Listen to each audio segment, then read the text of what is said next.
आज इस press conference में हमारे नेता पूर्व अध्यक्ष श्रीमती सोनिया गांधी जी और हमारे पूर्व अध्यक्ष श्री राहुल गांधी जी और मंच पे बैठे हुए हमारे पार्टी के ट्रेजरर, विशेष प्रेस कॉन्फ्रेंस है। मैं क्योंकि ये पहली बार हमारे नेता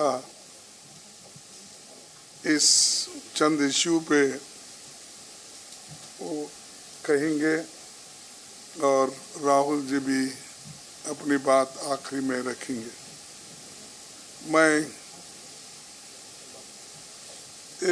आपका समय 7-8 मिनट लूँगा और बाकी डिटेल्स में कुछ कहना है उसको टेक्निकली हमारे ट्रेजरर आपसे संबोधित करेंगे। दोस्तों, ये तो 18वीं लोकसभा के आम चुनाव की घोषणा तो हो चुकी है। देश का हर एक नागरिक इसमें भाग लेने के लिए उत्सुक है। भारत पूरी दुनिया में अपने लोकतंत्र मूल्यों और आदर्शों के लिए जाना जाता है। किसी भी लोकतंत्र के लिए निष्पक्ष चुनाव अनिवार्य होता है, एसेंशियल होता है। साथ ही ये भी अवश्य होता है कि सभी राजनीतिक दल के लिए लेवल प्लेइंग ग्राउंड यानी समान लेवल प्लेइंग फील्ड हो, सभी के पास समान रूप से संसाधन हो। ये नहीं कि जो है उनका रिसोर्सेस पर मोनोपोली हो, ये नहीं कि उनका मीडिया पर एक अधिकार हो, ये नहीं कि सत्ताधारी दल का संवैधानिक तथा न्यायिक संस्था जैसे आईटी, ईडी, इलेक्शन का अपने दूसरे ऑटोनमस बॉडीज पर प्रत्यक्ष अथवा परोक्ष नियंत्रण हो। दुर्भाग्य से जो पिछले दिनों में सुप्रीम कोर्ट के हस्तक्षेप के बाद जो इलेक्ट्रल बॉन्ड, चुनावी चंदा बॉन्ड के बारे में जो तथ्य निकलकर सामने आए वो बहुत ही चिंताजनक है, शर्मनाक भी है, क्योंकि इससे हमारे देश के छवि को ठेस पहुंची है। हमारे देश ने पिछले 70 सालों में निष्पक्ष चुनाव और स्वस्थ लोकतंत्र की छवि बनाई, उस पर प्रश्न चिन्ह आज उठ गया है।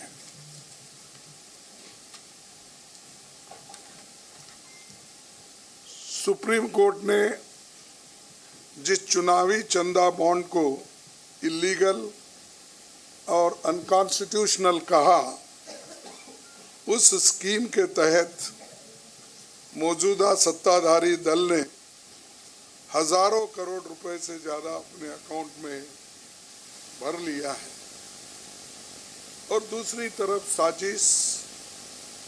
साजिशन मुख्य विपक्षी दल का बैंक अकाउंट फ्रीज कर दिया गया है ताकि हम पैसों के अभाव में बराबरी से चुनाव ना लड़े और ना लड़ पाए।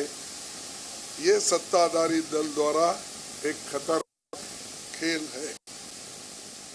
इसके दूरगामी प्रभाव होंगे क्योंकि अगर डेमोक्रेसी को इस देश में बचाना है तो लेवल प्लेइंग ग्राउंड चाहिए। ऐसा भी नहीं होना चंद देशों में चुनाव हो रहे हैं, 99% वोट एक ही आदमी ले रहा है। ऐसा आपको तो मालूम हो गया रिसेंटली किन किन देशों में ऐसा हुआ है। तो ये सत्ताधारी दल द्वारा एक खतरनाक खेल खेला गया है। इसके दूरगामी प्रभाव होंगे, पर यह स्पष्ट है कि इस तरीके से किसी राजनीतिक दल को असहाय बनाकर चुनाव लड़ने में बाधा उत्पन्न कर और फ्री एंड फेयर इलेक्शन कभी नहीं कहा जा सकता। देश की जनता सकता है कि बीजेपी ने चुनावी चंदा बॉन्ड से 56% चुनाव लड़ने में बाधा उत्पन्न कर और फ्री एंड फेयर इलेक्शन कभी नहीं कहा जा सकता। देश की जनता, एक आम नागरिक देख सकता है कि बीजेपी ने चुनावी चंदा बॉन्ड से 56% पैसे हासिल किए हैं, वही कांग्रेस को 11% ही मिले हैं।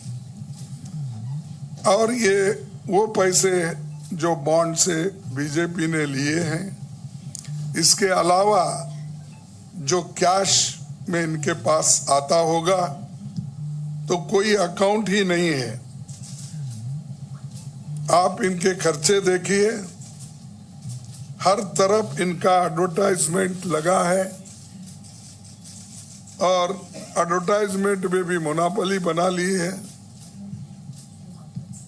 प्रिंट मीडिया हो, टीवी में ऐसा कोई नहीं किया। ये पहली बार ये सरकार अनेक ढंग से पैसे आज उठा रही है और इनके 5 स्टार ऑफिसेस से बड़े बड़े हर जगह आप देखिए, और 4-4, 5-5 फ्लाइट एक मीटिंग को जाते हैं और उनके पीछे और 2-4 जाते हैं। एक मीटिंग का इतना खर्च होता है तो शायद ही कोई पार्टी,